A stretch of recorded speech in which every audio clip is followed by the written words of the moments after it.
السلام علیکم ورحمۃ اللہ۔ ان الحمد للہ نحمده ونستعینه ونستغفره ونعوذ باللہ من شرور انفسنا ومن سیئات اعمالنا من يهده الله فلا مضل له ومن يضلل فلا هادي له واشهد ان لا الہ الا اللہ واشهد ان محمدا عبده ورسولہ۔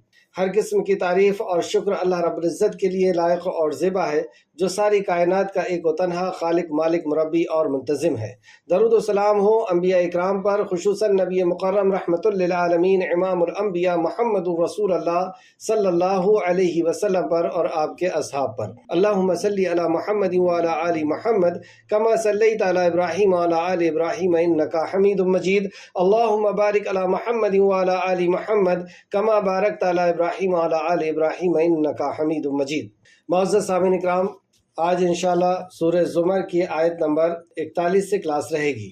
41 سے اللہ رب العزت سے دعا ہے کہ اللہ رب العزت ہمیں صحیح معنوں میں قرآن مقدس کو سمجھنے، اس پہ غور و فکر کرنے، ایمان لانے اور عمل کے ساتھ لوگوں تک پہنچانے کی توفیق عطا فرمائے، آمین یا رب العالمین۔ اعوذ باللہ من الشیطان الرجیم۔ اے اللہ، ہم تیری پناہ میں آتے ہیں شیطان سے۔ اے اللہ، تو ہمیں شیطان کے مکر و فریب سے بچا لے کہ وہ تیرے کلام سے، تیرے دین سے ہمیں دور کر دے۔ بسم اللہ الرحمن الرحیم۔ اللہ کے نام سے شروع جو بڑا مہربان، بار بار رحم فرمانے والا ہے۔ لفظی ترجمے کے اوپر غور کریں۔ انا بے شک ہم، انزلنا نازل کی ہم نے، علیکا آپ پر، الکتاب کتاب کو، یعنی قرآن کو اللہ نے نازل کیا۔ کس پر؟ آپ پر، یعنی محمد رسول اللہ صلی اللہ علیہ وسلم پر۔ کس کے لیے؟ اگر ہم یہ سوچیں، للناسی لوگوں کے لیے، بالحق ساتھ حق کے، سچائی کے، فمن اہتدی تو جو ہدایت پا جائے، فلنفسہ تو اس کے اپنے ہی لیے ہے، اس کی اپنی نفس کے لیے، اس کے اپنے فائدے کے لیے۔ ومن اور جو کوئی ضل بھٹکے، یعنی انکار کر دے، بھٹک جائے، فإنما تو بے شک، یضل وہ بھٹکتا ہے، علیہا اپنے خلاف، اس میں اسی کا نقصان ہے۔ وما اور نہیں، انت آپ، علیہم ان پر، بے وکیل کوئی ذمہ دار۔ اللہ یتوفا وہ فوت کرتا ہے، انفسا جانوں کو، حینا وقت پر، موتہا ان کی موت کے، واللتی اور وہ جو، لم نہ تمت وہ مرے، فی منامہا اپنی نیندوں میں، فیمسک التی پس وہ روک لیتا ہے اس کو، قضا اس نے فیصلہ کیا، یعنی ان روحوں کو روک لیتا ہے جس کا وہ فیصلہ کرتا، علیہا جس پر، موتا موت کا، ویرسلو اور وہ بھیج دیتا ہے، اخرى دوسری کو، یعنی اس روح کو، ایک وقت تک، الا اجل مسمى ایک وقت تک جو مقرر ہے۔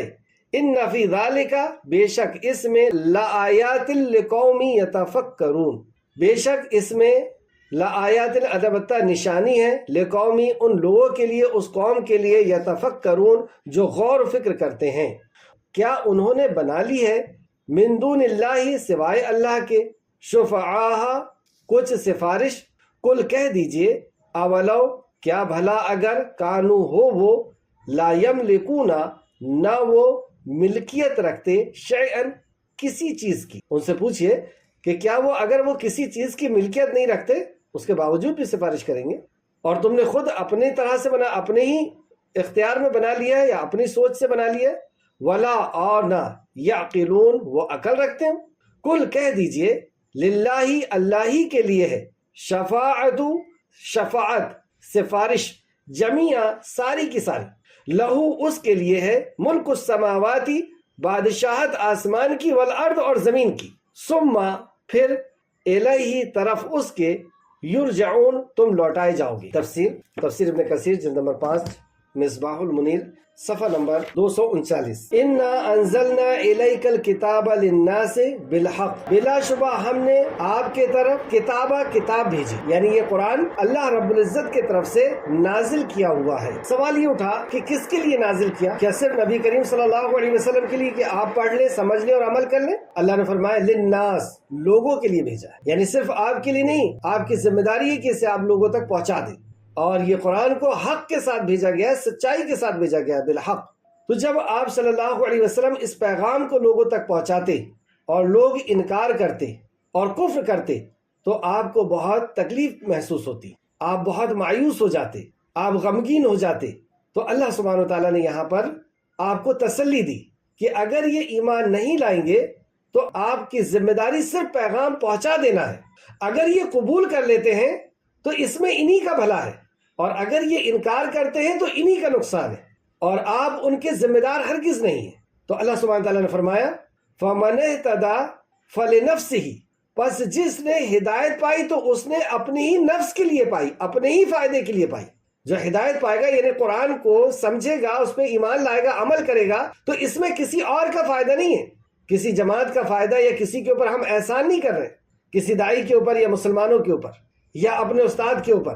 اگر ہم اس قرآن سے ہدایت پاتے ہیں، اس قرآن کے مطابق عمل کرتے ہیں، حدیث کے مطابق عمل کرتے ہیں، تو اس میں ہمارا ہی فائدہ ہے۔ اور آگے اللہ فرماتا ہے وَمَنْ ضَلَّ فَإِنَّمَا يَضِلُّ عَلَيْهَا، اور جو گمراہ ہوا تو بس اس کی گمراہی کا وبال بھی اسی پر ہوگا، جو گمراہ ہوگا اس کی برائی کا وبال بھی اسی پر ہوگا، یعنی آپ ذمہ دار نہیں ہیں یا رسول اللہ صلی اللہ علیہ وسلم۔ اور آگے اور وضاحت ہو گئی وَمَا أَنْتَ عَلَيْهِمْ بِوَكِيلٍ، اور آپ ان کے ذمہ دار نہیں ہیں، یعنی آپ کی ذمہ داری تبلیغ حق کے بعد ختم ہو جاتی ہے، آپ کی ذمہ داری تبلیغ حق کے بعد ختم ہو جاتی ہے کہ آپ نے تبلیغ کر دی، آپ نے پیغام پہنچا دیا۔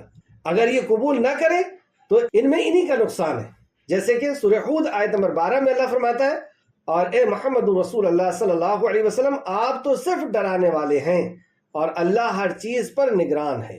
آپ کا پیغام کہ آپ ڈرا دیں، وہ جو برے عمل کر رہے ہیں اس عمل کے انجام سے ڈرا دیں۔ اور یہ آیت دیکھیں کہ کتنا ہمیں ڈرنا چاہیے کہ کس انداز میں اللہ رب العزت یہاں پہ بیان فرما رہا ہے۔ سورہ رعد آیت نمبر 40 فَإِنَّمَا عَلَيْكَ الْبَلَاغُ وَعَلَيْنَا الْحِسَابُ، بس آپ کا کام صرف پہنچا دینا ہے، وَعَلَيْنَا الْحِسَابُ، اور ہمارا کام حساب لینا ہے۔ یعنی یہ جو کلام ہم پڑھ رہے ہیں نبی کریم صلی اللہ علیہ وسلم کے ذریعے، صحابہ اکرام اور پھر تابعین اور تبع تابعین علماء اکرام کے ذریعے ہم تک آ گیا، یہ پیغام ہم تک آ گیا، اور اب حساب کون لے گا؟ حساب خالق کائنات لے گا کہ جو پیغام تم تک پہنچ گیا تھا تم نے اس پر کیا عمل کیا۔ اور اگر یہ سوچ کر کے رک جائے کہ ہم اس پیغام کا علم ہی حاصل نہ کریں، اس پیغام کو جانیں ہی نہ، تو علم نہ حاصل کرنے کا ہم پر جرم لگے گا، کیونکہ علم کا حاصل کرنا ہم پر فرض ہے۔ سب سے پہلا حکم ہی اللہ رب العزت نے علم کا حکم دیا، اقرأ بسم ربک الذی خلق کہہ کے، اور اس علم کو یہ فرض تھا، سنت تھا، نفل تھا، فرض عین تھا، فرض کفایہ تھا۔ رسول کریم صلی اللہ علیہ وسلم نے فرما دیا طلب العلم فریضۃ علی کل مسلم، کہ علم کا حاصل کرنا ہر مسلمان پر فرض ہے، مرد ہو یا عورت ہو، چھوٹا ہو یا بڑا ہو، ہر مسلمان پر فرض ہے، فرض، سنت نہیں، نفل نہیں۔ تو اللہ کے نبی نے اس پیغام کو پہنچا دیا، اب حساب اللہ سبحانہ وتعالیٰ لے گا۔ اب اللہ رب العزت غور و فکر کرنے والوں کے لیے ایک بہت ہی قیمتی بات بیان فرما رہا ہے، اور بیان فرمانے کے بعد فرماتا ہے ان فی ذلک لآیات لقوم یتفکرون، بلا شبہ اس میں ان لوگوں کے لیے نشانیاں ہیں جو غور و فکر کرتے ہیں۔ تو اس آیت کے لیے ہمیں غور و فکر کی دعوت دی گئی کہ غور و فکر کرو کیا بات کہی جا رہی۔ اللہ فرماتا ہے آیت نمبر 42 اللہ ہی موت کے وقت جانے قبض کر لیتا ہے، موت کے وقت جانے قبض کر لیتا ہے، یعنی ہماری روح قبض ہو جاتی ہے، ہماری جان قبض ہو جاتی ہے، ختم ہو جاتے ہیں موت کے وقت۔ جب موت کا فرشتہ آتا ہے روح کو کھینچ لیتا ہے، کام ختم۔ اور جس کو موت نہیں آئی ہوتی، جس کا موت کا وقت نہیں آیا ہوتا اور جس کا موت کا وقت آ جاتا ہے اس کی تو جان اس نے کھینچ لیا، اور جس کی موت کا وقت نہیں آیا ہوتا ہے اس کی نیند میں، یعنی اس کی نیند میں قبض کر لیتا ہے۔ جس کا موت کا وقت نہیں آتا ہو اسے نیند میں قبض کر لیتا ہے، پھر وہ اس روح کو روک لیتا ہے جس پر اس نے موت کا فیصلہ فرمایا۔ یعنی جب ہم سوئے رہتے ہیں اور جس کے لیے موت کا فیصلہ ہو جاتا ہے تو سوئے سوئے اس کی روح کو قبض کر لیتا ہے، یعنی سوئے ہوئے ہیں اور اسے قبض کر لیتا نہیں، اسے روک لیتا ہے، کیونکہ قبض تو پہلے ہی ہو گئی ہے۔ یعنی جب ہم سو گئے ہیں تو روح ہماری قبض ہو گئی ہے، تو جب موت کا وقت ہو جاتا ہے، یعنی جیسے آپ یوں سمجھے کہ ہم کوئی کام کر رہے ہیں، بازار میں خریدی کر رہے ہیں اور موت کا وقت آ گیا، تو فوراً فرشتہ آیا اور اس نے اسی وقت روح کو قبض کر لی۔ اب ایک کنڈیشن یہ ہے کہ ہم سوئے ہوئے ہیں، اس وقت بھی ہماری روح اللہ کے قبضے میں، اور اس وقت اس کی موت کا وقت آ گیا، یعنی دائمی موت کا وقت آ گیا، تو اللہ رب العزت اس کی روح کو وہیں کے وہیں روک لیتا ہے۔ وہ فرمایا یہاں پہ پھر وہ اس روح کو روک لیتا ہے جس پر اس نے موت کا فیصلہ کر لیا اور دوسروں کو ایک مقررہ وقت تک واپس بھیج دیتا ہے۔ یعنی کوئی شخص سویا ہوا تھا اور اس کی موت کا وقت نہیں آیا تو اس کی روح کو اللہ رب العزت بھیج دیتا ہے ایک مقررہ وقت تک۔ تو قبض کی دو صورتیں نوٹ کریں، قبض کی دو صورتیں۔ پہلا، ایک کچھ وقت کے لیے قبض کرنا جس کو ہم لوگ نیند کہتے ہیں، سوئے ہوئے ہیں۔ تو اس سوئے ہوئے وقت میں جب ہم سوئے ہوئے ہیں اس وقت بھی ہماری روح قبض کیا ہے اللہ سبحانہ تعالیٰ، اور اس وقت اگر اس کی موت کا وقت نہیں آتا، جیسے 2 گھنٹے کے لیے انسان سویا، 10 گھنٹے کے لیے سویا، 6 گھنٹے کے لیے سویا، اور اس پیریڈ میں اس کی دائمی موت کا وقت نہیں آیا ہے تو اللہ اس کو واپس کر دیتا ہے۔ کیوں واپس کر دیتا ہے؟ آزمائش کے لیے، ایک مقررہ وقت کے لیے۔ وہ مقررہ وقت جو دے کر کے بھیجا گیا ہے آزمائش کے لیے کہ تم اس دنیا میں جا کر کے کیا کرتے ہو، لِيَبْلُوَكُمْ أَيُّكُمْ أَحْسَنُ عَمَلًا، کہ تم احسن عمل کرتے ہو یا نہیں۔ اور قبض کی دوسری صورت ہے دائمی قبض کرنا، یعنی انسان سویا کہ سویا رہ گیا، یا کوئی کام کرنے جا رہا تھا اور دائمی قبض کر لیا۔ یہ بڑی موت جس کو ہم کہہ سکتے، نیند چھوٹی موت اور یہ بڑی موت۔ اب اسے کب اٹھایا جائے گا؟ اب اسے اٹھایا جائے گا حساب و کتاب کے لیے۔ ابھی ہم روزانہ سو رہے ہیں اور ہمیں اٹھایا جا رہا ہے آزمائش کے لیے کہ ابھی تمہارا اجل المسمى، وہ خاص وقت نہیں آیا، ابھی تمہارا پیریڈ، ابھی تمہارا ایگزام ختم نہیں ہوا، اور جس کا ایگزام ختم ہوا اس کو دائمی اٹھا لیا، بڑی موت دے دیا، اور اب اس کو پھر سے اٹھائے گا۔ کیوں؟ اب حساب کے لیے۔ یہاں پر جیسے آگے اللہ فرماتا ہے ان فی ذالک لآیات لقوم یتفکرون، بلا شبہ اس میں ان لوگوں کے لیے نشانی ہے جو غور و فکر کرتے۔ کیا غور کریں ہم؟ ہر روز ہم جیتے ہیں اور مرتے ہیں، روز ہماری روح قبض کی جا رہی ہے، اور ایک دن ایسا آئے گا کہ اس کو قبض کر کے واپس نہیں لوٹایا جائے گا، اس دنیا عالم برزخ میں پہنچا دیا جائے گا۔ تو کیا ہم غور کرتے ہیں کہ نیند کے سامنے ہم کتنے بے بس ہیں؟ جب نیند کا غلبہ ہوتا ہے، نیند غالب آتی ہے ہم پر، تو بیٹھے بیٹھے، کھڑے کھڑے، بعض دفعہ چلتے چلتے ہم اونگنے لگتے ہیں۔ یعنی تم اس نیند کے اوپر قابو نہیں پا سکتے، اتنے کمزور، سونا ہی پڑے گا۔ ایسی ایک دن موت ہم پر غالب آئے گی، نہ ہماری دولت ہمیں بچا پائے گی، نہ ہمارے ڈاکٹرز ہمیں بچا پائیں گے، نہ ہماری رشتہ داریاں ہمیں بچا پائے گی، نہ ہماری نیکی، نہ ہماری بدی، کوئی ہمیں نہیں بچا پائے گا۔ ایسی وہ نیند غالب آ جائے گی، موت غالب آ جائے گی۔ اور نیند جو ہم کچھ وقت کے لیے سوتے ہیں اس میں دیکھیں ہم کہ ہم خواب بھی دیکھ لیتے ہیں، جبکہ آنکھیں بھی بند ہیں اور لائٹ بھی نہیں ہے۔ آنکھیں جب بند ہوگی تب لائٹ کا سوال ہی ختم ہوگی، لیکن اس میں ہم دیکھ رہے ہیں، سن بھی رہے ہیں، سمجھ بھی رہے ہیں۔ کبھی خواب اگر شیطان کی طرف سے آئے تو ڈر بھی رہے ہیں۔ کبھی ایسا بھی ہوتا ہے کہ تھوڑی دیر کے لیے ایک جھپکی لگی اور بہت بڑا خواب دیکھ لیا۔ کیسا قادر ہے اللہ سبحانہ تعالیٰ کہ آنکھ بند ہے، لائٹ نہیں ہے، پھر بھی اگر وہ دکھانا چاہے تو تمہیں دکھا دے گا، اور دکھاتا بھی ہے، اور تھوڑے وقت میں زیادہ چیز دکھانے کا بھی قادر ہے۔ اور وہ کیسا قادر ہے کہ ہم اگر سوئے ہیں، تھوڑی دیر کے لیے بھی سوئے ہیں، تو اللہ کے قبضے میں چلے گئی روح، پھر چند منٹ کے بعد ہماری نیند کھل جاتی ہے۔ یعنی فوراً اللہ رب العزت ایسا قادر ہے کہ اس روح کو فوراً پہنچا دیا، یا کسی نے اٹھا دیا، روح آ گئی۔ کتنا غالب ہے اللہ رب العزت ہم پر، کیسا نگران ہے، اور کیسی قدرت ہے اس کی کہ اس منٹ میں اس نے کسی نے اٹھایا ہے اور اللہ نے روح واپس پہنچا دی، پھر سو گیا، پھر روح واپس۔ تو قبض کی دو صورتیں ہیں، ایک کچھ وقت کے لیے قبض کرتا ہے اللہ روح کو، یعنی نیند آتی ہے ہمیں، اور ایک دائمی کہ ہمیشہ کے لیے اللہ سبحانہ تعالیٰ سولا دے۔ اور یہ دونوں اللہ کے امر سے ہیں، اس کو نوٹ کر لیں، یہ دونوں اللہ کے امر سے، نیند بھی اللہ کے حکم سے اور ہمیشہ کی نیند بھی اللہ کے حکم سے۔ اس تعلق سے سورہ انعام آیت نمبر 60 اور 61 میں بھی اللہ سبحانہ تعالیٰ نے فرمایا، اور وہی تو ہے جو رات کو سونے کے حالت میں تمہیں فوت کر لیتا ہے۔ رات میں تم سوئے رہتے ہو اور فوت کر لے، کون کرتا ہے؟ یہ وہی تو ہے، وہ اللہ جس کے طرف بلایا جا رہا ہے۔ اور جو کچھ تم نے دن میں کمایا اسے جانتا ہے، پھر تمہیں اس دن میں اٹھا دیتا ہے تاکہ مدت مقررہ پوری کر جاؤ، تاکہ تمہاری مدت مقررہ یعنی جو ایگزام کا ٹائم ہے وہ پورا ہو جائے، پھر تم سب کو اس کے طرف لوٹایا جائے گا۔ پھر ایک وقت آئے گا کہ تم سب کے سب اس کے طرف لوٹائے جاؤ گے، پھر وہ تمہیں اس کی خبر دے گا جو عمل تم کیا کرتے تھے۔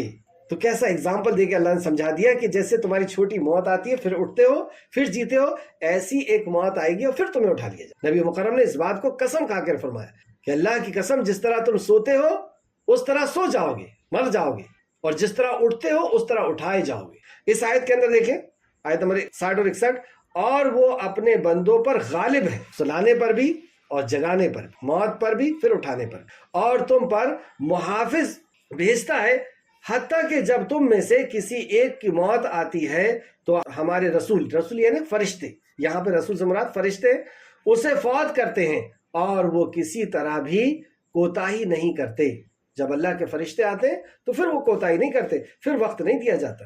اس موت کے تعلق سے ایک حدیث بھی ہے اور جو ہم لوگ رات میں پڑھتے ہیں سوتے وقت، اللہ ہم سب کو توفیق عطا فرمائے، اور یہ حدیث متفق علیہ روایت ہے، بخاری اور مسلم دونوں نے روایت کیا ہے، بہت ہی جامع دعا ہے اور سوتے وقت ہم اس کو ضرور پڑھیں۔ حضرت ابو ہریرہ رضی اللہ عنہ سے مروی ہے، انہوں نے کہا کہ رسول اللہ صلی اللہ علیہ وسلم نے فرمایا، جب تم میں سے کوئی سونے کے لیے اپنے بستر کے طرف آئے تو اپنے بستر کو اپنی چادر کے اندرونی حصے کے ساتھ جھٹک لے، یعنی جو چادر بچھی ہوئی ہے اسے اپنی دوسری چادر سے، جیسے ہم لوگ کے ہاں گدا بچھا ہوا رہتا ہے اس کے اوپر چادر بچھی ہوئی رہتی ہے، تو چادر کو اٹھا کر کے اس کے اندرونی حصے سے، یعنی جب ہم اس کو موڑیں گے تو اندرونی حصہ ظاہر سی بات ہے کہ سامنے آ جائے گا، اس سے اس کو جھٹک لیں، اپنے بستر کو جھٹک لیں، کیونکہ وہ نہیں جانتا کہ اپنے پیچھے اس نے اس میں کیا چھوڑا ہے، یعنی جب وہ ہٹ گیا تھا وہاں سے تو اس کے بستر میں کون سویا ہے وہ نہیں جانتا، کون سا جو ہے شیطان آ کر کے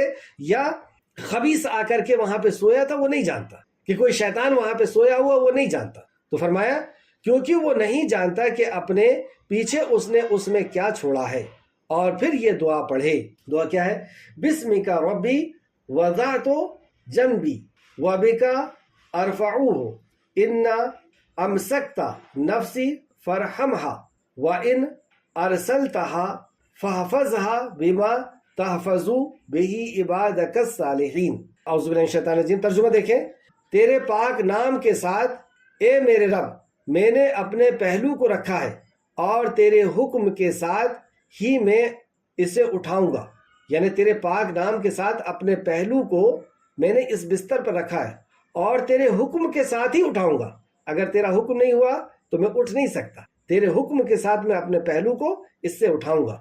اگر تو نے میری روح کو روک لیا تو اس پر رحم فرمانا، اگر رات میں ہی میں مر گیا میری روح کو تو نے روک لیا تو اس پہ رحم فرمانا، اور اگر چھوڑ دیا تو اس کی اسی طرح حفاظت فرمانا جس طرح تو نے اپنے نیک بندوں کی حفاظت فرمائی ہے، یعنی گناہوں سے حفاظت فرمانا، اور ہر طرح کی حفاظت ہے کہ عقیدے کی بھی حفاظت، عمل کی بھی حفاظت، شیاطین سے بھی حفاظت، اور جو بھی مصیبت اور پریشانیاں ہیں تو مجھے بچانا ہے اللہ، جیسے تو اپنے خاص بندوں کو بچایا کرتا ہے۔ کتنی پیاری دعا ہے۔ بخاری شریف حدیث نمبر 6320 اور مسلم شریف حدیث نمبر 2714، بخاری 6320، مسلم 2714۔ تو یہ موت کے تعلق سے تھا کہ دو طرح کی ہماری موت ہوتی ہے، ایک ہم رات میں جب سوتے ہیں اور ایک دائمی موت، اور اس میں اگر ہم غور کریں تو بہت ساری نشانیاں ہیں کہ واقعی یہ کام صرف اور صرف اللہ کا ہے۔ آیت نمبر 43، وَأَمِ اتَّخَذُوا مِن دُونِ اللَّهِ شُفَعَاءَ، کیا انہوں نے اللہ کے سوا سفارشی بنا رکھے؟ مشرکین مکہ نے کئی مخلوق کو اللہ کا سفارشی بنا لیا، کچھ اس میں سے فرشتے بھی تھے، کچھ انسان بھی تھے، کچھ جنات بھی تھے، اور کچھ پیڑ اور پتھر بھی تھے، تو انہوں نے ان کو سفارشی بنا لیا، اور آج بھی مشرکین اسی طریقے کا عقیدہ رکھتے ہیں۔ اللہ سبحانہ تعالیٰ نے ان سے یہاں پر سوال کیا، قل کہیے ان سے، اولو کانوا لا یملکون شیئا ولا یعقلون، کہہ دیجئے خواہ وہ کسی چیز کے بھی مالک نہ ہو۔ آپ ان کو سفارشی سمجھ رہے ہیں اور وہ خواہ کسی چیز کے بھی مالک نہیں۔ دوسرے مقام پہ فرمایا کہ وہ قطمیر کے بھی مالک نہیں، یعنی کھجور اور اس کی گٹھلی کے بیچ میں جو چھلکا ہوتا ہے وہ جھلی کے بھی وہ مالک نہیں، اور انہیں تم نے اپنا سفارشی بنا رکھا ہے۔ آگے اللہ فرماتا ہے وہ نہ کچھ سمجھتے ہوں، مطلب کوئی وہ مالک بھی نہیں ہے اور ان کے اندر کچھ سمجھ بھی نہیں ہے، یعنی یہ بت ہے، مجسمے ہیں، نہ دیکھتے ہیں، نہ سنتے ہیں، نہ ہلتے ہیں، نہ بولتے ہیں، ان کو تم نے سفارشی بنا رکھا ہے۔ ایک تو ان کے اندر کوئی قدرت نہیں ہے، دوسرا بھی جیسے کہ سورہ بقرہ کی آیت نمبر 255 یعنی آیت الکرسی میں بھی اللہ نے فرمایا من ذا الذی یشفع عنده الا باذنہ، کون ہے وہ جو اس کی اجازت کے بغیر اس کے سامنے سفارش کر سکے۔ تو سفارش کے تعلق سے دو صورتیں بنا لی ہیں ان مشرکین نے، نوٹ کریں، سفارش کی دو صورتیں بنا لی ہیں۔ نمبر ایک، سفارش عند عبادہ، یعنی اللہ کے ہاں سفارش کریں گے، ہمارے لیے اولاد کی سفارش کریں گے، اچھے کاروبار کے لیے سفارش کریں گے، نکاح کے لیے سفارش کریں گے، بیماری سے ٹھیک ہونے کے لیے سفارش کریں گے، اس لیے وہاں پہ دعا کرتے ہیں، چڑھاوے چڑھاتے ہیں، منت مانتے ہیں، طواف کرتے ہیں، رکوع کرتے ہیں، سجدہ کرتے ہیں۔ اعتکاف کرتے ہیں، جو سورہ زمر کی آیت نمبر 3، اسی سورہ زمر کی آیت نمبر 3 کی تفسیر میں ہم پڑھ چکے ہیں، وہ والی سفارش۔ اور سفارش کی دوسری صورت کیا ہے کہ اللہ کے ہاں ہمارے سفارشی ہیں، اللہ کے ہاں ہمارے سفارشی ہیں، یعنی ہماری ان سے نسبت ہے کہ ہم امام الانبیاء کی امتی ہیں تو ہماری سفارش ہو جائے گی۔ یا کچھ لوگ یہ بھی عقیدہ رکھتے ہیں کہ ہماری نسبت بہت اچھی خاندان سے، ہماری نسبت بہت بڑے عالم سے ہے، ہماری نسبت بہت اچھے استاد سے ہے، استاد یعنی پیر صاحب، پیر سے، تو وہ پیر ہماری سفارش کر دیں گے۔ یہ آرزویں تمنائیں ہیں، اس سے جنت نہیں ملے گی۔ یہی آرزویں تمنائیں یہودیوں اور نصرانیوں نے بھی کر لی تھی۔ یہودیوں نے کہا کہ موسیٰ علیہ السلام ہماری سفارش کر لیں گے اور ہمیں بچا لیں گے، اور عیسائیوں نے کہا کہ وہ تو سولی پہ چڑھ گئے ہمارے گناہوں کو لے کر۔ آج بھی ان کا یہی عقیدہ ہے۔ اب وہ خوب کریں، جو چاہیں وہ مرضی کریں، انسانیت کے اوپر جتنا چاہیں وہ ظلم کریں، سارے گناہ ان کے لے کر کے عیسیٰ علیہ السلام چڑھ۔ تو یہ دو قسم کی جو سفارش ہے، ایک تو عبادت والی اور ایک یہ کہ آخرت میں سفارش کریں گے، یہ دونوں سفارش باطل ہے۔ ایک چیز یہاں پہ نوٹ کریں، شفاعت کے تعلق سے 3 چیزیں، اور یہ آپ کے لیے ہوم ورک ہے۔ شفاعت کے تعلق سے 3 چیزیں۔ نمبر 1، سفارش کون کرے گا؟ نمبر 2، کس کی کرے گا؟ نمبر 3، کس بنیاد پر کرے گا؟ نمبر 1، کون کرے گا؟ جس کو اللہ اذن دے گا، جس کو اللہ حکم دے گا۔ اس کی دلیل اس کے آگے آپ کو لکھنا ہے اور کل بتانا ہے۔ دوسرا، کس کی کرے گا؟ تو جس کے لیے اللہ اجازت دے گا۔ پہلے تو یہ کہ حشر کے میدان میں ہم سب ہیں، تو کون سفارش کرے گا؟ تو اس کا جواب میں نے دیا، جس کو اللہ حکم دے گا وہ سفارش کریں گے۔ تو اس کی دلیل کیا ہے؟ اس کی دلیل آپ کو لکھنا ہے، کیونکہ اس کے پہلے میں کئی بار بتا چکا ہوں۔ دوسرا، جب اللہ انہیں اجازت دے دے گا کہ آپ سفارش کریے، تو وہ کس کی سفارش کریں گے؟ کیا اپنی مرضی سے 8-10 لوگ جو دکھ رہے ہیں اس کی سفارش کر لیں گے؟ تو اس کا جواب، جس کے لیے اللہ اذن دے گا، جس کے لیے اللہ حکم دے گا، کسی کی بھی کوئی سفارش نہیں کریں گے، جس کے لیے اللہ حکم دے گا کہ اس کے لیے سفارش کریے، اس بندے کے لیے سفارش کریں۔ کیا دلیل ہے اس کی؟ اس کی دلیل آپ لکھیں گے قرآن سے، اور کئی دلیلیں ہیں دونوں چیز کی۔ تیسرا، کس بنیاد پر کریں گے؟ اب یہ سفارش جو کریں گے کس بنیاد پر کریں گے؟ کس بنیاد پر اللہ رب العزت کا اذن ہوگا، اللہ کا حکم ہوگا کہ ان کے لیے سفارش کرو؟ تو اس کا جواب ہے کہ ایک شرط ہوگی، توحید کی شرط، توحید کی شرط پر اللہ کا حکم ہوگا۔ اس کی بھی دلیل آپ کو لکھنا ہے، اور یہ تینوں چیز کی دلیل آپ کو کل پیش کرنا ہے کلاس کے بعد انشاءاللہ، یا کلاس کے پہلے۔ واپس آئے اس آیت کے اوپر، اور اس آیت کے آگے میں اللہ رب العزت نے واضح طور پر فرمایا، قُلِ اللَّهِ الشَّفَاعَةُ جَمِيعًا، کہہ دیجئے کہ ساری کی ساری سفارش اللہ ہی کے اختیار میں۔ اللہ کے کلام ہے، نہیں کوئی، میں اپنے طرف سے نہیں کہہ رہا ہوں، آپ کے سامنے بھی قرآن رکھا ہے۔ قُلِ اللَّهِ، کہہ دیجئے اللہ ہی کے لیے، شفاعت، شفاعت جمیعا، ساری کی ساری شفاعت اللہ ہی کے اختیار میں۔ اور یہاں پر یہ بات کیوں لائی گئی، اس میں غور کریں۔ لَهُ مُلْكُ السَّمَاوَاتِ وَالْأَرْضِ ثُمَّ إِلَيْهِ تُرْجَعُونَ، لَهُ مُلْكُ السَّمَاوَاتِ وَالْأَرْضِ، آسمانوں اور زمین میں اسی کی بادشاہی ہے۔ یہ کیوں کہا گیا کہ آسمان اور زمین میں اسی کی بادشاہی ہے؟ یہ بات یہاں کیوں آ رہی؟ کیونکہ جو یہ عقیدہ رکھتا ہے کہ فلاں، میں کتنا بھی گنہگار ہوں لیکن میں فلاں کا شاگرد ہوں، میرے وہ پیر ہیں، فارسی میں استاد کو پیر کہتے، پیر صاحب، تو میں فلاں کا شاگرد ہوں تو وہ میری سفارش کر دیں گے۔ اب مجھے کوئی ٹینشن لینے کی ضرورت نہیں، میں ماں کی نافرمانی کروں، باپ کی نافرمانی کروں، رشتہ داروں کا حق مار دوں، میں چوری کروں، زنا کروں، مرڈر کروں، کچھ بھی کروں، کیونکہ میری نسبت اتنے بڑے عالم سے ہے، میں ان کا شاگرد ہوں۔ اب وہ مجھے حشر کے میدان میں اللہ نے اگر فیصلہ بھی کر دیا جہنم کا، تو وہ مجھے جنت میں لے کر کے چلے جائے۔ تو اللہ سبحانہ وتعالیٰ نے کیا فرمایا؟ لَهُ مُلْكُ السَّمَاوَاتِ وَالْأَرْضِ، آسمانوں اور زمین میں اسی کی بادشاہی ہے۔ یہ اس کی بادشاہی پہ حرف ہو جائے گا کہ مالک یوم الدین، ہم نماز کے اندر کہتے ہیں کہ مالک تو اللہ ہے، اور پھر یہ عقیدہ بھی رکھ رہے ہیں کہ نہیں، حشر کے میدان میں مالک کوئی اور بھی رہے گا۔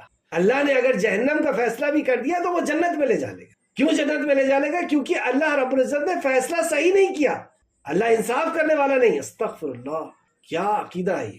کیا اللہ سے زیادہ کوئی رحیم ہے؟ کیا اللہ سے بہتر کوئی فیصلہ کرنے والا ہے؟ کیا اللہ رب العزت نہیں جانتا تھا اس بندے کے بارے میں؟ سفارش کی ضرورت کسے پڑتی ہے؟ جس کے پاس علم نہ ہو، جو جج، ایسا جج بیٹھا ہوا ہے اور وہ فیصلہ کر رہا ہے، تو وہاں پر سفارش کی ضرورت پڑ سکتی ہے، کیونکہ ہو سکتا ہے کہ جج نہیں جانتا ہے، یا ہو سکتا ہے کہ جج ڈر جائے۔ جیسے جج نے فیصلہ کیا کہ تم نے مرڈر کیا ہے اور سزائے موت پھانسی دی جائے گی کل صبح 10 بجے۔ اب کسی بڑے افسر کا فون آ گیا کہ یہ ہمارا خاص آدمی ہے، تو جج جو ہے وہ ڈر سکتا ہے، وہ اپنے فیصلے کو بدل سکتا ہے۔ یا یہ فون آ جائے کہ آپ نہیں جانتے جس وقت مرڈر ہوا ہے یہ اس وقت میرے ساتھ بیٹھ کر کے چائے پی رہا ہے۔ دونوں بات ممکن ہے کیونکہ وہ انسان ہے، وہ ڈر بھی سکتا ہے کہ اتنا بڑا آفیسر مجھے جو ہے حکم دے رہا ہے، میرا ٹرانسفر کر دے گا یا میری نوکری بھی جا سکتی ہے۔ اللہ کو ڈراؤ گے۔ دوسرا کہ اللہ نہیں جانتا تو، نعوذ باللہ، یہ جانتے ہیں اللہ کے علاوہ زمین و آسمان کے اندر کل لا یعلم من فی السماوات والارض الغیب الا اللہ، زمین اور آسمان کے اندر کوئی بھی غیب نہیں جانتا الا اللہ، مگر اللہ کی۔ تو کس نے رات میں دن میں چھپ کر کے ظاہر میں کس نے کیا گناہ کیا وہ تو اللہ جانتا ہے۔ کوئی اور خبر دے گا کہ اللہ یہ نہیں، یہ چوری اس نے نہیں کیا، یہ گناہ اس نے نہیں کیا، یہ جہنم میں جانے کے لائق نہیں۔ یا تیسرا وہ سفارش کر رہا ہے کس بنیاد پر کہ کیا اللہ رب العزت انصاف کرنے والا نہیں ہے، اللہ نے ٹھیک انصاف نہیں کیا، یا اللہ رحم کرنے والا نہیں ہے۔ کیا سوچ ہے اس شخص کی جو یہ عقیدہ رکھتا ہے کہ سفارش کوئی اور کر دے؟ ہاں سفارش کریں گے لیکن اللہ کے حکم سے کریں گے، اور جس کے لیے اللہ کہے گا اس کے لیے سفارش کریں، اور اللہ کس کے لیے سفارش کرنے کا حکم دے گا؟ جو توحید پرست ہو۔ اور یہ تینوں کے دلائل آپ کل دیکھ لیں گے انشاءاللہ۔ آگے آئیں اس آیت کو ایک بار پھر سے دیکھتے ہیں، دونوں آیتوں کو۔ کیا انہوں نے اللہ کے سوا سفارشی بنا رکھے ہیں؟ کہہ دیجئے خواہ وہ کسی چیز کے بھی مالک نہ ہو اور نہ کچھ سمجھ ہی رکھتے ہوں، کیا پھر وہ سفارش کریں گے؟ آیت نمبر 44، کہہ دیجئے ساری سفارش اللہ ہی کے اختیار میں ہے، آسمانوں اور زمین میں اسی کی بادشاہی ہے، کوئی اور بادشاہ نہیں ہے۔ ثم الیہ ترجعون، پھر تم اسی کی طرف لوٹائے جاؤ گے۔ ابھی رکھ لو کیسے بھی گمان، کیسی بھی آرزویں اور تمنائیں، تم لوٹ کر کے اسی کے پاس جاؤ گے۔ وہ کرے گا فیصلہ، وہ کرے گا انصاف کہ بہن کے ساتھ کیا کیا تھا، بھائی کے ساتھ اور پڑوسی کے ساتھ اور ماں باپ کے ساتھ اور فلاں رشتہ دار کے ساتھ اور فلاں کے ساتھ، اللہ تمہیں بتائے گا۔ یہاں ایسا نہیں ہے اندھا قانون، وہاں تو ذرے ذرے کا حساب ہوگا۔ فَمَن يَعْمَلْ مِثْقَالَ ذَرَّةٍ خَيْرًا يَرَهُ، جس نے ذرہ برابر کا بھی خیر کیا ہوگا وہ اپنی خیر کو دیکھے گا، بھلائی کو دیکھے گا، اور جس نے ذرہ برابر بھی کی بدی کی ہوگی وہ اپنی بدی کو دیکھے گا۔ آیت نمبر 45، اور جب تنہا اللہ کا ذکر کیا جاتا ہے تو ان لوگوں کے دل تنگ ہوتے ہیں جو آخرت پر ایمان نہیں رکھتے۔ تنہا اللہ کا ذکر کیا جاتا ہے، یعنی توحید کا جب ذکر کیا جاتا ہے تو ان کے سینوں میں ایسا لگتا ہے کہ جیسے سانپ لوٹ رہے، انہیں خوشی نہیں ہوتی۔ کیوں؟ کیونکہ انہیں آخرت پر یقین نہیں کہ رب کے پاس پھر واپس جانا ہے، اس رب سے محبت نہیں۔ اور جب اللہ کے سوا دوسروں کا ذکر کیا جاتا ہے تو اس وقت وہ بڑے خوش ہو جاتے ہیں۔ آپ دیکھیے مشرکوں کے سامنے جب آپ توحید کی بات کریں گے ان کے چہرے کیسے ہو جائیں گے، اور جیسی آپ نے ان کے معبود جو انہوں نے خود سے بنا لیے، پھر ان کے قصے کہانیاں بتانا آپ شروع کریں، ان کی کرامتیں بتانا شروع کریں کہ وہ تو ایسے تھے، 40 سال تک انہوں نے فجر کے غسل سے جو ہے وہ عشاء کی نماز بھی پڑھی، یا عشاء کے وضو سے فجر کی نماز پڑھی۔ کتنے سال؟ 40 سال۔ ہو سکتا ہے کہ حاجت نہیں تھی، بیوی کی کوئی ضرورت نہیں تھی، اور ایسے ایسے قصے کہانی کی پیڑ پہ لٹک کر کے انہوں نے لا الہ الا اللہ اتنے سال تک پڑھا، قبر میں کھڑے ہو کر کے ایک پیڑ سے یہ کر لیا اور ایسا کیا اور ویسا کیا، کتا سو رہا تھا مر گیا تھا، اسے لات مارا تو وہ دوڑنے لگا۔ اب قصے کہانیاں سننے میں اور سنانے میں ایسے خوش ہوتے ہیں اور ایسے خوش ہوتے ہیں، خوب خوشی سے سناتے ہیں۔ آج بھی ہم دیکھ سکتے ہیں ایسی مشرکین مکہ کا بھی حال تھا، وہ خوب ایسی کہانیاں سنایا کرتے تھے، اور جب خالص اللہ کا ذکر محمد رسول اللہ کرتے تو ایسے بدک کر کے بھاگتے جیسے جنگلی گدھا بھاگ رہا ہو۔ یہ اللہ نے فرمایا قرآن کے اندر، ایسے بھاگتے، ایسے وہ تیور چڑھاتے، آنکھیں مٹکاتے، بھاؤں چڑھاتے اور ٹیڑھے ہو کر کے نکلنے لگتے جب خالص ایک اللہ کے ذکر نبی مکرم صلی اللہ علیہ وسلم کرتے۔ اس سے کیا پتہ چلا کہ اللہ سے کیسی محبت، اللہ سے کیسا تعلق، اور مخلوق سے ان کا کیسا تعلق بنا ہوا ہے جو کسی چیز کے بھی مالک نہیں، قطمیر کے بھی مالک نہیں۔ آیت نمبر 46، قل اللہم فاطر السماوات والارض عالم الغیب والشہادۃ انت تحکم بین عبادک فیما کانوا فیہ یختلفون۔ آپ کہیے اے اللہ، آسمانوں اور زمین کے پیدا کرنے والے، چھپی اور ظاہر کے جاننے والے، تو ہی اپنے بندوں کے درمیان ان باتوں کا فیصلہ کرے گا جن میں وہ اختلاف کرتے ہیں۔ اے اللہ جو ظاہر اور باطن، چھپی اور ظاہر کے جاننے والا ہے، وہی اللہ ان کے بیچ جو یہ اختلاف کر رہے ہیں توحید کے اور رسالت اور آخرت کے تعلق سے، تو ہی فیصلہ کرنے والا ہے۔ اس تعلق سے ایک حدیث دیکھیں جو امام مسلم نے اپنے مسلم میں لائی ہے، حضرت عائشہ رضی اللہ عنہ اس کی راوی ہیں۔ حضرت عائشہ رضی اللہ عنہ سے یہ ارشاد فرماتے ہوئے سنا، امام مسلم نے اپنی صحیح میں ابو سلمہ بن عبد الرحمن سے روایت کیا ہے، انہوں نے کہا ہے کہ میں نے حضرت عائشہ رضی اللہ عنہ سے یہ پوچھا کہ رسول اللہ صلی اللہ علیہ وسلم جب رات کو قیام فرماتے تو نماز کی افتتاح یعنی نماز کی شروعات کس چیز کے ساتھ کیا کرتے تھے؟ انہوں نے جواب دیا کہ رسول اللہ صلی اللہ علیہ وسلم جب رات کو قیام فرماتے تو اس دعا سے افتتاح فرمایا کرتے تھے: اللہم رب جبرائیل و میکائیل و اسرافیل فاطر السماوات والارض عالم الغیب والشہادت انت تحکم بین عبادک فیما کانوا فیہ یختلفون۔ اے رب، جبرائیل، میکائیل اور اسرافیل کے رب، آسمان اور زمین کے پیدا فرمانے والے، پوشیدہ اور ظاہر کے جاننے والے، تو ہی اپنے بندوں کے درمیان ان باتوں کا فیصلہ کرے گا جن میں وہ اختلاف کرتے تھے، اور حق فیصلہ کرے گا۔ یعنی کیا یہاں پر فیصلہ نہیں ہے کہ توحید پرست کامیاب ہے اور مشرک جہنمی ہے؟ یہاں فیصلہ ان کے اعمال کی جزا کا، کہ جو یہ گناہ کر رہے ہیں اور یہ جو معصیت کر رہے ہیں اس کا فیصلہ کرے گا اللہ سبحانہ تعالیٰ اور ان کو انجام تک پہنچائے۔ اور حق کے بارے میں جو اختلاف دنیا میں ہو رہا ہے اس میں اپنے حکم کے ساتھ میری رہنمائی فرما، بے شک تو جسے چاہتا ہے سیدھے راستے کی طرف ہدایت عطا فرماتے تھا۔ تو یہ جو اختلاف ہے اس کا فیصلہ اللہ سبحانہ تعالیٰ حشر کے میدان میں بخوبی فرمانے والا ہے، اور جس کا جو عمل تھا اس کے مطابق اللہ رب العزت اس کو جو ہے جزا اور سزا دے گا۔ آیت نمبر 47: اور اگر ان ظالموں کے پاس وہ سب کچھ ہو جو زمین میں ہے اور اس کے ساتھ اتنا اور ہو، یعنی جب یہ حشر کے میدان میں یہ مشرک، یہاں پہ ظالم سے مراد، تفسیر ابن کثیر فرماتے ہیں کہ یہاں ظالم سے مراد مشرک ہے، کیونکہ بات انہی کی ہو رہی ہے۔ اور اگر ان ظالموں کے پاس، ان مشرکوں کے پاس وہ سب کچھ ہو جو زمین میں ہے اور اس کے ساتھ اتنا اور ہو، یعنی اتنے ہیرے جواہرات جو زمین کے اندر ہے، اتنا سونا چاندی، اتنا روپیہ پیسہ اور اتنی دولت اور اتنی زمین اور جائیداد اور اتنی اور بھی ہو کل حشر کے میدان میں ان مشرک کے پاس، آگے اللہ فرماتا ہے تو وہ روز قیامت برے عذاب سے بچنے کے لیے، روز قیامت برے عذاب سے یعنی جہنم کے عذاب سے بچنے کے لیے اسے ضرور فدیے میں دے دیں۔ یعنی اللہ جب ان سے کہے گا تو وہ ضرور فدیے میں دینے کو تیار ہو جائیں گے جہنم سے بچنے کے لیے، اور ان کے لیے اللہ کے طرف سے وہ عذاب ظاہر ہو جائے گا جس کا انہیں گمان نہیں کرتے تھے، لیکن اس کے باوجود بھی وہ عذاب ان کے اوپر ظاہر ہو جائے گا۔ آپ غور کریں، اتنا تو ابھی اللہ رب العزت ہم سے دنیا میں نہیں مانگ رہا۔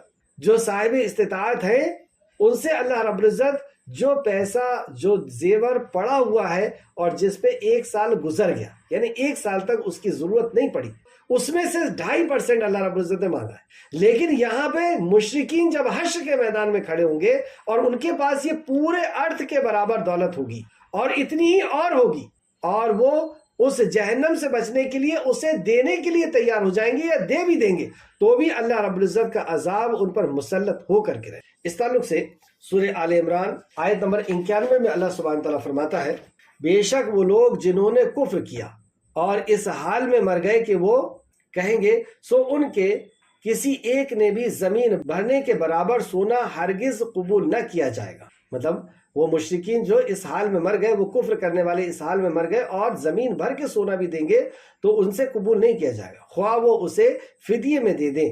یہ لوگ ہیں جن کے لیے دردناک عذاب ہے اور ان کے لیے کوئی مدد کرنے والا نہیں ہوگا۔ سورہ یونس آیت نمبر 54 میں بھی دیکھ سکتے ہیں آپ، اور سورہ مائدہ آیت نمبر 36: بے شک جن لوگوں نے کفر کیا اگر وہ ان کے پاس زمین میں جو کچھ ہے وہ سب اس کے ساتھ اتنا اور بھی ہو تاکہ وہ اس کے ساتھ قیامت کے دن عذاب سے فدیہ دے کر بچ جائے تو قبول نہ کیا جائے گا اور ان کے لیے دردناک عذاب ہے۔ یعنی ایک تو ہمارے پاس کچھ ہونا نہیں ہے حشر کے میدان میں، اگر ہوا بھی تو یہ سب کچھ دینے کے بعد بھی جہنم کی آگ سے بچ نہیں۔ ایک حدیث دیکھتے ہیں جو امام مسلم نے اپنے مسلم میں نقل کی ہے۔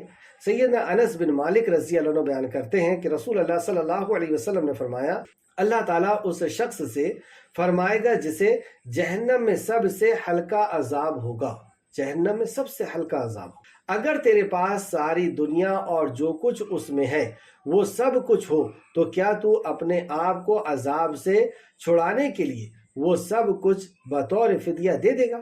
جہنم کا سب سے چھوٹا عذاب، اور اللہ اس سے پوچھ رہا ہے کہ اگر تیرے پاس دنیا بھر کا ساز و سامان ہے، زیورات ہے، سونا ہے، اور تو اس جہنم کے اس عذاب سے بچنے کے لیے تیرے سے کوئی کہے گا کہ دے دے، تو دے دے گا؟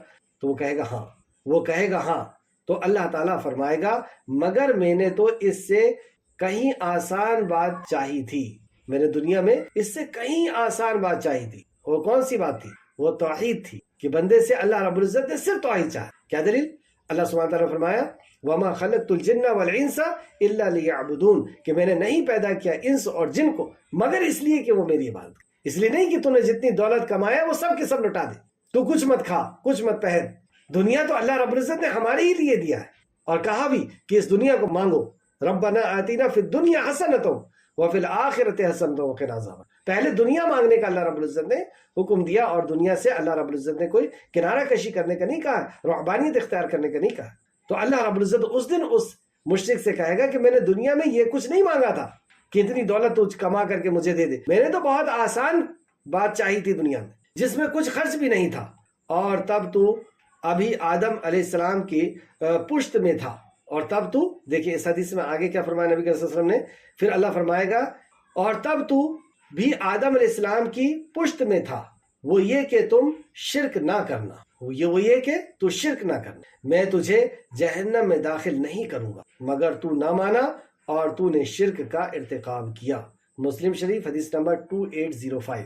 اس کا مفہوم سمجھیں کہ کل جہنم میں جس بندے کو سب سے ہلکا عذاب ہوگا، اللہ رب العزت اس سے کہے گا کہ اگر تیرے پاس پوری دنیا بھر کا ساز و سامان، زیورات یا سونا ہو، اتنا جائزات ہو، اور تجھ سے کوئی یہ کہے کہ اس آگ سے بچنے کے لیے، اس چھوٹے عذاب سے بچنے کے لیے تو وہ سب کچھ دے دے، تو کیا وہ تو دے دے گا؟ تو وہ کہے گا کہ اللہ میں ضرور دے دوں گا۔ تو اللہ رب العزت کہے گا تیرے سے یہ کچھ نہیں مانگا تھا، جبکہ تو آدم کی پشت میں تھا، اس وقت بھی تجھے یاد دلائی گی، الست بربکم، کیا میں تیرا رب نہیں؟ اور تم سب نے کہا تھا قالوا بلی شہدنا، کہ ہم گواہ ہیں اس بات کے کہ تو ہمارا رب۔ تو اللہ رب العزت اس دن یاد دلائے گا کہ تجھے تیرے باپ کے پشت میں بھی، آدم علیہ السلام کے پشت میں بھی تجھ سے وہ بات یاد کرائی گئی تھی، اور نبی کے ذریعے سے، قرآن کے ذریعے سے، حدیث کے ذریعے سے تجھ تک وہ پیغام کو پہنچایا جا چکا تھا، اور وہ یہ کہ تو شرک نہ کرنا، میں تجھے جہنم میں داخل نہیں کروں گا۔ یہ کتنی بڑی دلیل ہے یہ کہ اگر کوئی شرک نہیں کرے گا تو اللہ سبحانہ تعالیٰ اسے جہنم میں داخل نہیں کرے گا۔ دلیل مسلم شریف حدیث نمبر 2805، مگر تو نہ مانا اور تو نے شرک کا ارتکاب کیا۔ توحید کے تعلق سے بہت پیاری حدیث ہے، مسلم شریف حدیث نمبر 2805۔ آج کی کلاس کی آخر آیت، کیونکہ وقت ہو چکا ہے، آیت نمبر 48، اور ان کے لیے ان کے اعمالوں کی برائیاں ظاہر ہو جائے گی اور انہیں وہ عذاب گھیر لے گا جس کا وہ مذاق اڑایا کرتے تھے۔ تو حشر کے میدان میں انہیں وہ عذاب گھیر لے گا جس کا وہ مذاق اڑایا کرتے۔ جہنم کا کیسے مذاق اڑایا کرتے تھے؟ کئی قسم سے مذاق اڑایا کرتے تھے، جیسے کہ ابو جہل یہ کہتا ہے جب اس کو پتا چلا کہ جہنم کے 19 داروغہ ہیں یا محافظ ہیں، تو کہتا ہے کہ میں تو اکیلے ہی ان سے لڑ لوں گا اور انہیں ہٹا دوں گا۔ تو جہنم کا مذاق اڑا رہے ہیں، جہنم کی آگ کا، جہنم کے عذابوں کا، یا پھر انکار ہی کر دے رہے ہیں کہ بس دنیا کی زندگی سب کچھ ہے، یہاں پہ عیش و آرام کر لو پھر تو سب ختم ہو جائے گا۔ تو اس قسم کا جو بھی مذاق اڑا رہے ہیں، کل حشر کے میدان میں ان کے سامنے اس کو لا کر کے کھڑا کر دیا جائے۔ آخر میں اللہ رب العزت سے دعا ہے کہ خالق مالک جو کچھ بھی ہم نے پڑھا اس میں ہمیں مزید غور و فکر کرنے کی تو توفیق عطا فرما، جب تک ہمیں زندہ رکھ ایمان، اخلاص اور عمل صالح کے ساتھ زندہ رکھ، ہمارا خاتمہ بالخیر فرما اور نیکوکاروں کے ساتھ ہمارا شمار فرما دے، آمین یا رب العالمین۔ السلام علیکم ورحمۃ اللہ وبرکاتہ۔